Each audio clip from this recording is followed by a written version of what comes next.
Hi, my name is Simon, and I want to welcome you to today's webinar. This webinar is part of our Resilient Kids and Youth project, and today I'm joined by one of our Outback Futures occupational therapists, Georgie.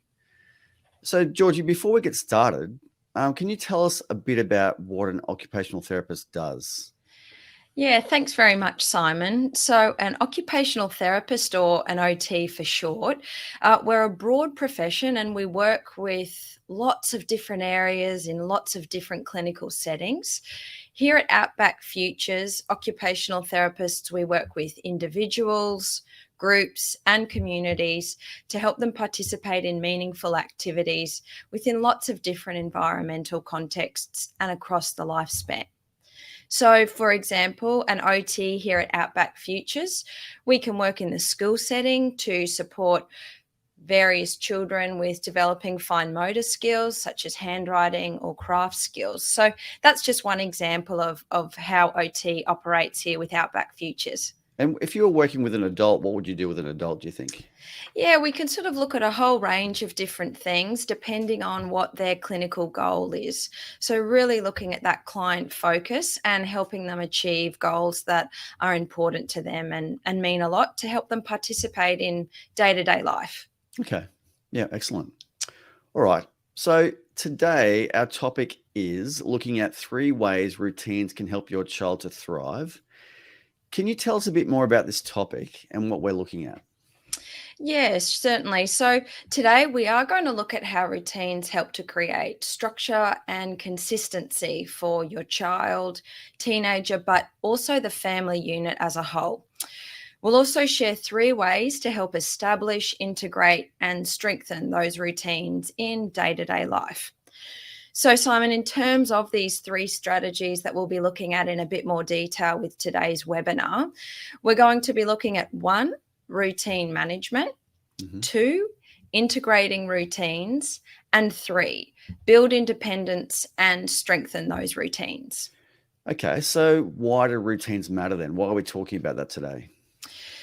We participate in a variety of routines, Simon, and that's part of our day-to-day lives, and we often do this without even realizing.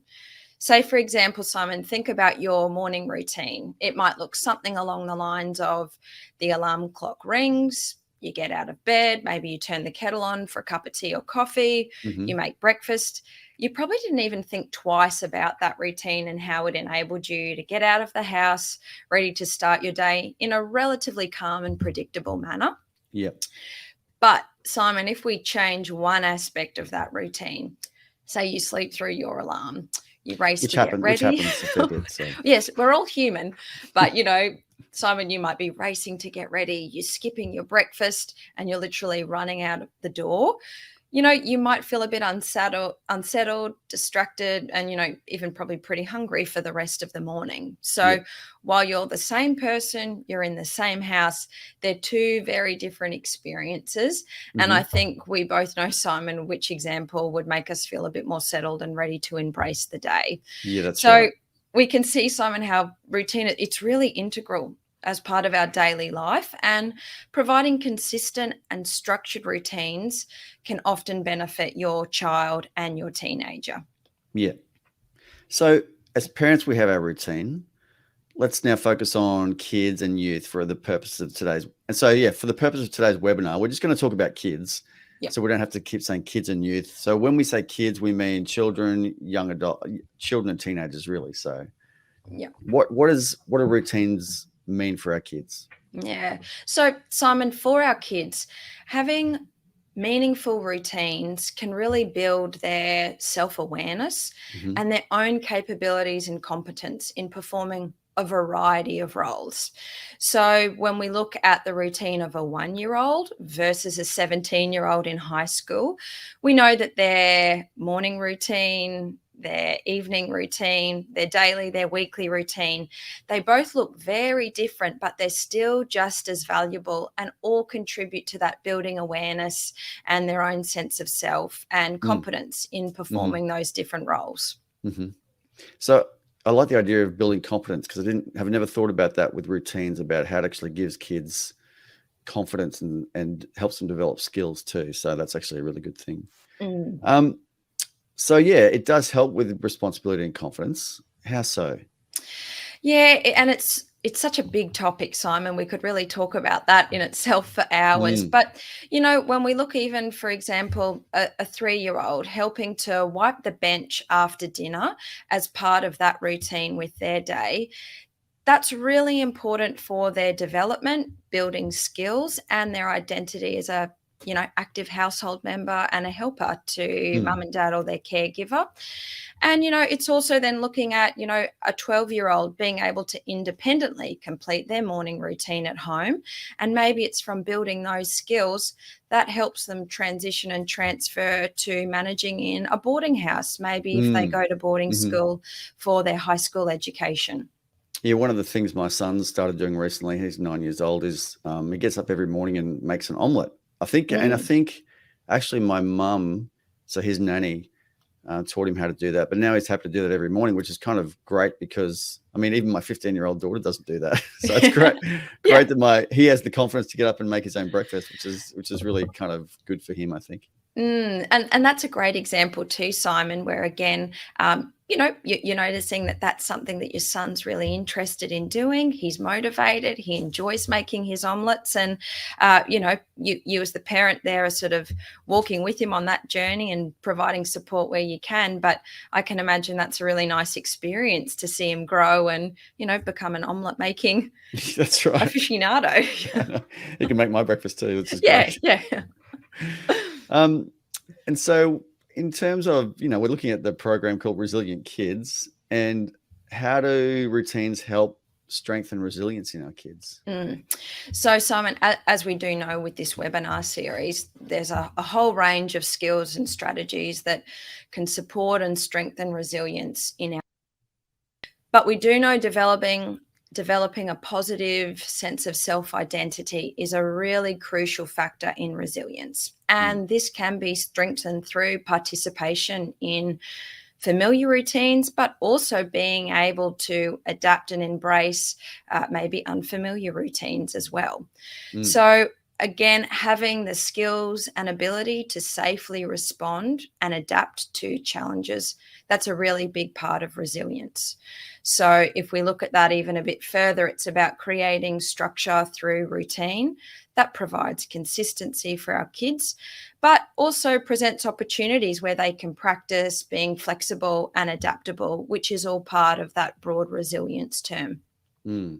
So, what you're saying is, in a sense, that routine can be foundational in terms of those building blocks for being a capable adult. Yes, very well said there, Simon. So, on the one hand, it can feel like our routines never stop in terms of, having to clean the kitchen every day or getting up bright and early to start work or start the daily chores. But these examples are also really good how they can demonstrate discipline and consistency for adults, but also how, again, if we look at routines with the child or young adult, that can help build, strengthen, and we carry those skills across through into adult life. Mhm. Mm. Mm, mm. So it's not just about completing the routine, it's also drawing on your organizational planning, problem solving skills to complete all the tasks involved in that routine. Yes, 100% there too, Simon. So, if we look at an example of, demonstrating that discipline, organization, planning, problem solving, it's been a long day, you've just finished dinner, the plates are stacked by the sink. While you're tired, you're still really motivated to clean that kitchen before you sit on the couch, maybe to relax and read a book or watch TV, because you do know it's better for the household to start the next day with a clean kitchen bench in the morning Mm. so you can prepare that routine. Yeah, Mm. I think definitely what I like about the idea of the routine thing too is that problem solving skills, because sometimes you give a child a task to do, they have to work it out as well. Mm. And Mhm. right, sometimes I'm tempted to micromanage and like and say do it this way, but if you step back and help them work it out, it can be empowering for them in terms of helping them solve the problem and get on with it too. So Yep. And even, Simon, when we do think about that taking a step back and, before we really start going into detail with our 3 strategies with our webinar today, we take a bit of a broader look at why routines are an important aspect in our lives. So from an OT perspective, adults as well as infants, children, kids, we all have to perform and participate in a range of occupations, all of which have various roles and responsibilities. So you said occupations, like what do you mean by that? Because that could mean like I'm a solicitor or a lawyer or whatever. Yeah, that's right. So, for example, we can be a mother, a father, a child, a learner, a person who looks after themselves. Occupation, it really is such a broad term and something that we do use across the lifespan. But you can see how these occupations all contribute towards how we occupy our time. Right. This in turn influences our daily, weekly, or monthly routines as well. So, looking at those examples of occupation, a key occupation for many is eating. And we can consider this across like the whole lifespan. So a newborn and a young child, parents and caregivers, they're really responsible for facilitating that participation in that particular occupation of eating. Yep. Feeding the newborn, feeding the infant, that really shapes a big part of that caregiver's daily routine. But then if we move along into, say, a school-age student or adult life, it's more looking at how food preparation and meal times form a really integral part of the daily routine. Yeah, so that's interesting to know why it's important. So let's look at some practical strategies we can put into action to help our kids build a routine in their lives. Yep. So Simon, the first strategy we'll be looking at today is routine management. So we know that kids can really benefit from structure and consistency, and routine can really form a part of this. So we can break this down even further when we look at all the various routines kids participate in. So it's important to note here, Simon, that kids may be more or less motivated to participate in certain routines, and that's okay. So I think we can all probably relate to some examples there. But, one just general example, getting up at 5 a.m. on the school holidays to help mum and dad on the property might be really hard for our growing teenager, whereas the afternoon routine of finishing school and heading off to swimming lessons might be really motivating for our 7-year-old child. So when we're looking at certain routines, these are a snapshot in time, and some things may grow and develop as your child grows and develops. So it is important to note here, though, that if we do notice, our child or our teenager seems to be struggling, we can seek further guidance from various professionals or support networks as well. Yes. And you said struggling there. What kind of struggling is something worth looking out for? When does struggling become a problem? Because all kids struggle with doing routines and chores and like complaining. But when does that struggling become a problem where we need to seek some advice somewhere else? That's a really good question there, Simon. And, as the parent or the caregiver, your child the best. So it's maybe looking out for things like behavior changes or really noticing a significant change in their mood or, how they're presenting. So really using those skills as a parent or caregiver to notice any changes there. Yeah, I think it's interesting. It's funny having a 9-year-old boy because their behavior is all over the place. And sometimes they're lying on the floor, not wanting to do something, and he's going, "Oh, actually, that's fairly normal." So, and that's it. As an adult, we're utilizing our resilience skills there, where we can be, thrown some things where we have to adapt and change and respond accordingly. And particularly your example with a 9-year-old is probably a prime example there. That's right. I mean, if you're an adult lying on the floor, not want to do something, that might be a different story. Yeah. So there's a bit to think about when considering routines and how we can support each other in managing them. What are some of those things? Yeah. So when we consider an individual and their routines, we can identify all the tasks and actions that form that particular routine. So, for example, getting ready for school, waking up, attending to personal care, getting dressed, having breakfast, and getting your lunchbox and school bag ready all before we're walking to school or getting in the car. Mm-hmm. We can also take a look from a broader lens, Simon, where we can look at the family routine for the morning. So this might look something like dad getting ready for an early feed run.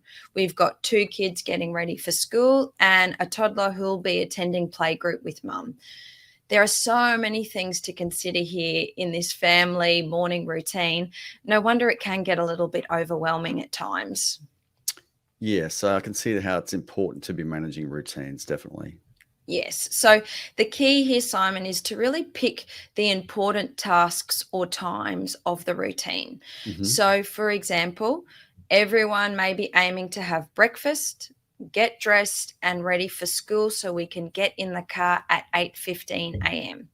Identifying those key parts of the routine can help us as parents or caregivers to then also determine who's responsible for what. So mum might help with breakfast, whereas dad is helping with packing those school bags, and then also looking at shared responsibilities, maybe what a mum and dad being, mindful of helping out together to all help with that goal of getting in that car at 8:15 in the morning.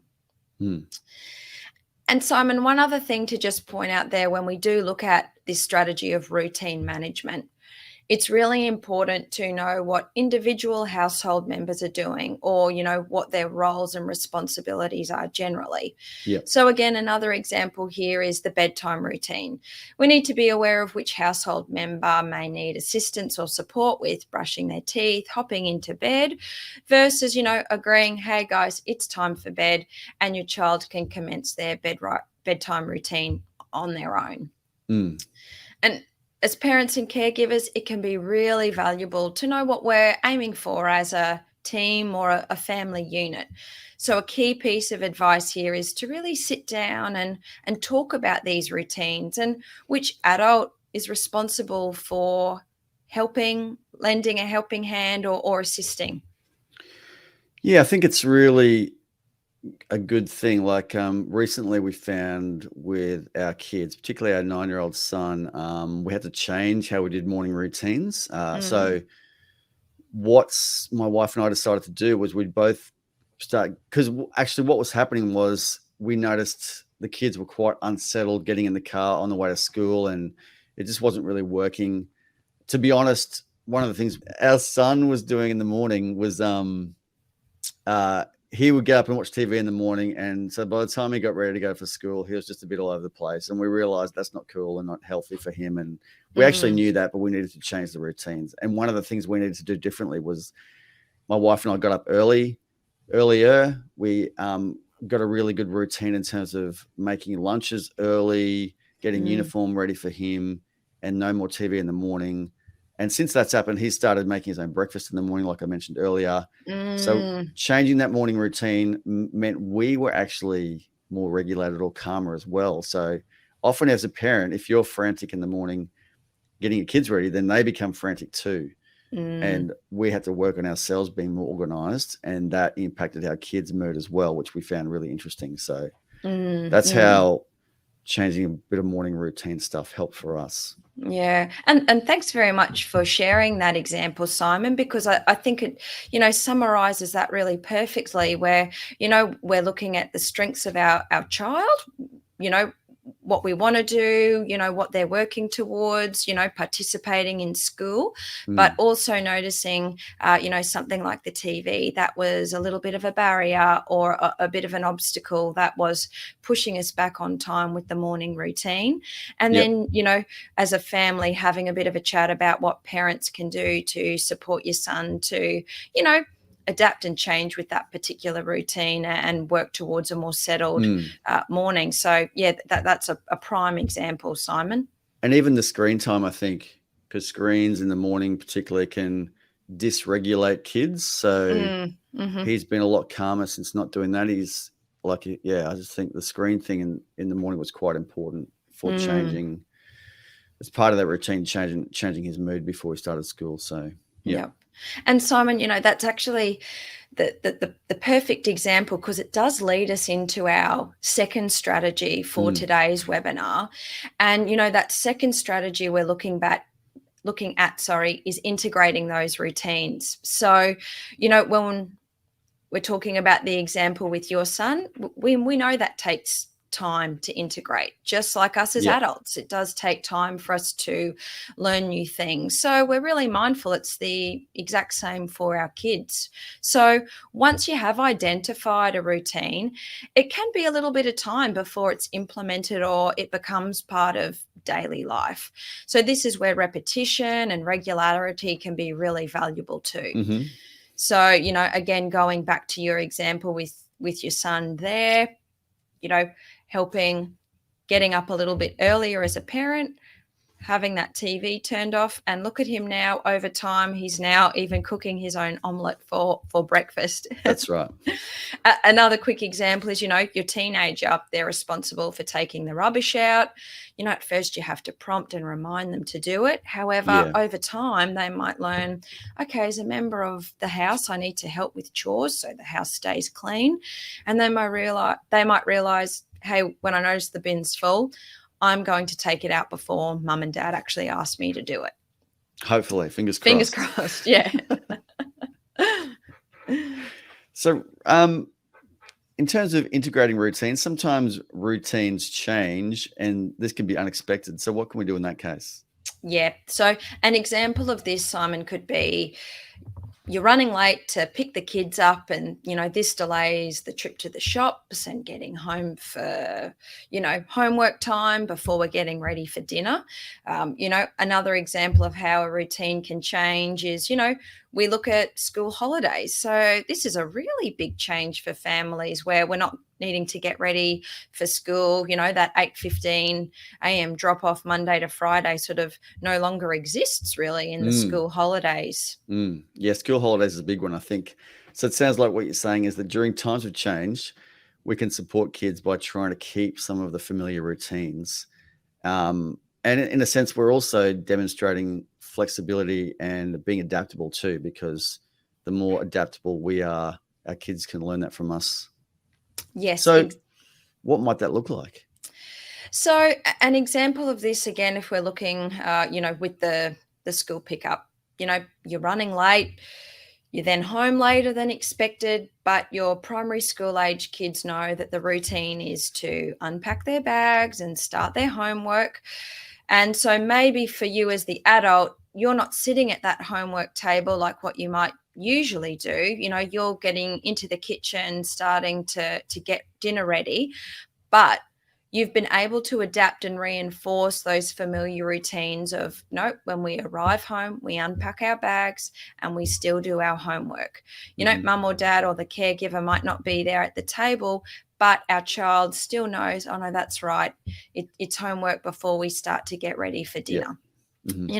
Another example, Simon, might also be when your child leaves for boarding school at the beginning of each term. There are certain things that you'd be doing, in preparation to hit the road, heading off to school at those sort of beginning of terms and looking at those routines as well. Yeah. Oh, that's good. Thanks, Georgie. So let's have a quick recap of what we've spoken about so far. So we've got first strategy was routine management, being able to identify important routines for the family as a unit, but also then being aware of each individual's role in that particular routine. Then strategy number 2 is integrating routines. So taking time to integrate the routine into daily life with repetition and regularity and building those resilience skills by demonstrating flexibility and adaptability when routines might need to change. What's the final strategy then? So the final strategy we're going to look at is build independence and strengthen those routines. So there's a range of visual aids that can help kids that really can provide another resource for your kids to refer to as part of building confidence and independence with carrying out routines. And what kind of visual aids are you talking about there, Georgie? Yeah, so there's a whole range we can consider here, Simon, but it might be a calendar, a school diary. For me, when I was growing up, it was a wall calendar or a paper diary, but, in today's age, it might be an electronic diary now. I know that some families, they find it useful to have a whole family calendar, so that can also help keep track of what everyone's doing. Yeah. And sometimes it's a physical copy that's placed in a communal space, or it's something that can be shared, across various electronic devices. Yeah.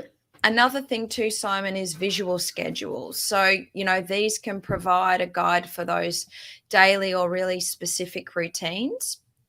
So an example here is having visual schedules beside the desk, which lists what the student's doing now, next, or later. Or it might just have some simple pictures on it for a younger child as well. Maybe sometimes things when they head in the front door too, we tend to have one that you can see when you walk in the front door that's quite clear for everyone to see. That's right. Yep, that really communal space. And, that can really help with helping everyone structure, organise their day-to-day routines and also their thoughts as well. So communication is really important here, isn't it? I mean, checking in with your kids or teenagers about their routines and roles so they know what they're doing, and ask them what they think about them too. So realise also that it can take time. I think one of the things, as I said earlier, when we started our morning routine change, we really sat the kids down and say, hey, we need to change things up a bit here. And we check in occasionally just to make sure everyone knows what they're doing and what their roles are, so we keep on track. Yeah. No, that's an excellent example. And Simon, as the parent, you can support your child with, following their routines, building their self-confidence, and really help them manage their time effectively. Really use this communication as an opportunity to see what interests your child. Do you notice they're really motivated to get their homework done so they can play outside? Or, how can you adapt the routine during winter when it does start to get earlier so your child can still do those things that they like? Yeah. So we need to we're getting towards the end of our time here. It's gone quite quickly, actually. So looking at this last strategy, building independence and strengthening routines, what might that look like for a child in, say, grade 6? Yep. So, for example, your child's playing sport at 7 a.m. They're about to head off to boarding school next year, being in grade 6. So as the parent, you could maybe support them with this routine of building their confidence, to manage their time effectively, to really help them problem solve, to make sure that they're getting ready to attend that sport at 7 a.m. in the morning. So, it's about having those conversations and, establishing routines, and the ability to problem solve and adapt while they're still at home could be a great way to help with, that transition to boarding school and all the various routines that come with that. And, where they will have to do some things on their own or in a larger cohort in that boarding school setting. Yeah. And that fits in what we're talking about before about preparing kids for becoming capable adults, also preparing them for those transitions to things like boarding school. And in fact, we actually have another webinar on that particular topic of transitions to boarding schools. So make sure you check that one out. Georgie, if I wanted to get started on this process, what's one thing we could focus on over the next few weeks following our webinar on 3 ways routines can help children to thrive? So, Simon, over the next few weeks, maybe it's about paying particular attention to what your child or your children and the family unit are currently doing on a daily and weekly basis. This observational activity can really help your child to thrive by building awareness of what the current routines are, the frequency and time in which it takes to participate in these routines, and also identifying those routines that could be strengthened. Yeah, well, that's great, Georgie. I think that's getting towards the end of our webinar right now. But I found, even though we have some routines for our kids, I found that content really helpful, and we could even definitely sharpen up a lot more on what we do, particularly in terms of kids having roles and being clear on what their roles are. So just remember that there's a bunch of resources on our website outbackfutures.org.au. We do have that seminar on transitions to boarding schools, and a whole bunch of other stuff as well. Be sure to look those up. But I just want to say thanks, Georgie, for sharing with us today. Thanks to all the viewers who've joined us online. It's been really helpful for me to even think about that a bit more, about routines for our children. So keep in touch with more great webinars coming up in our Resilient Kids and Youth series in the coming months. And thanks for being with us today. Thank you, Georgie. It's been great. Thanks, Simon.